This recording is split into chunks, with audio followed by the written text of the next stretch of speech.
This is Robert Brune here with We Act Radio and DC Media Group. I'm here with Nathan White. And what is the organization you're with? Hi, Nathan White. I'm with Demand Progress. Okay, and how has the progress gone so far with the battle to save the internet? Well, we need to save the internet. The internet is under attack. We could lose net neutrality, which is a fundamental pillar that has helped create the internet and the innovative place, the economic driver that we've all know and love. That's under threat because in January the court said that the legal underpinnings that protected net neutrality are not valid.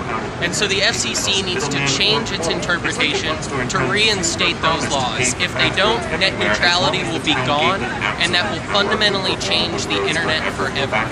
4 million people have submitted comments to the FCC asking them to do the right thing, and today they're holding roundtables asking for expert input, and we're here asking them to get outside of DC.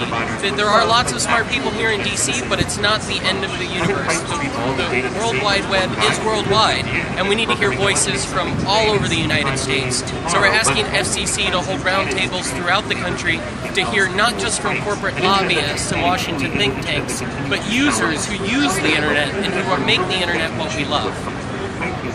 So I did some research this morning, and one of the statistics that kind of didn't surprise me, but I think it relates to this. It's anywhere between 60 to 77% of the population polled by Gallup do not trust the media. So, I think that relates to this issue and keeping an open internet. One of the issues about net neutrality is that without net neutrality, the internet gets broken up into fast lanes and slow lanes. So what that means is, if somebody is allowed to have a fast lane, that means the big telecoms like CNN and Fox News would be able to pay to make sure that you had faster access to their content, which means most people will only get that content, kind of like with television news now, where if you want to go away from those major media conglomerates and hear outside voices, right now the only place you can really get that is on the internet. But without net neutrality, those voices would be muffled. They would not be able to reach their audience. And so that would mean that those major media that people do not trust would be the only voices that you would be able to hear. So how do you see this in the coming months, this Battle for the Net? Sure. So we've been running Battle for the Net, which is a hub organization, a hub website to help people speak directly to the FCC.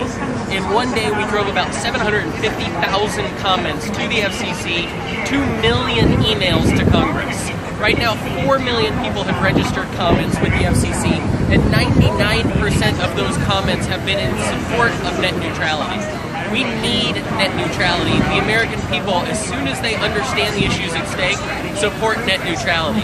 Today, the FCC is holding roundtables. They're going to hold another series of roundtables in October, and then we'll wait for the FCC to make its decision for what it needs to do next. They could make a decision at that point, or they could do the right thing and they could decide to bring in voices that don't have lobbying chops here in DC to go around the country and to hear the users' voices before making their decision that will affect all of us.